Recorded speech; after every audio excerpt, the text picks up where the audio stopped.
Hello everyone, আজকে আমাদের আলোচনার বিষয় হলো হেডেক, মাথা ব্যথা, যেটা আমাদের বিভিন্ন কারণে হয়ে থাকে। তো কি কারণে হয়, কি করলে সেটা থেকে আমরা মুক্তি পেতে পারি, সেই সমস্ত বিষয়গুলো নিয়েই আমরা বলবো। টপ অফ দ্য হেড মানে মাথার উপরে যদি আমাদের ব্যথা হয়, তাহলে আমরা কি করব? বেশি পরিমাণে আমাদের জল পান করতে হবে এবং বেশি বেশি খাবার খেতে হবে। নেক্সট হচ্ছে ব্যাক অফ দ্য হেড, মাথার পিছনে ব্যথা সাধারণত আমাদের টেনশন বা স্ট্রেস এইসবের কারণে হয়ে থাকে। তো এটার জন্য আমাদেরকে স্ট্রেস ফ্রি হতে হবে। নেক্সট হচ্ছে টাইট হেডব্যান্ড মানে মাথার চারি সাইডে যদি মানে মনে হয় যেন কেউ কিছু দিয়ে বেঁধে প্রেশার দিয়ে রেখেছে, সেরকম যদি পেন হয়, তাহলে সেটার জন্য আমরা কি করব? স্ক্রিন টাইম, আমরা যে ফোন ল্যাপটপ যেগুলো ইউজ করি সেগুলো থেকে একটু দূরে থাকবো, আর পারলে একটু ওয়ার্ম বাথ নিয়ে নেব।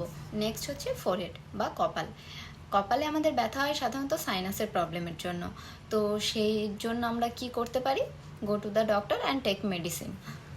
নেক্সট হচ্ছে সাইড অফ দ্য হেড, মানে মাথার সাইডে যদি আমাদের ব্যথা করে, তাহলে সেটা মেনলি মাইগ্রেনের কারণে হয়। তো immediately go to the doctor and take medicine.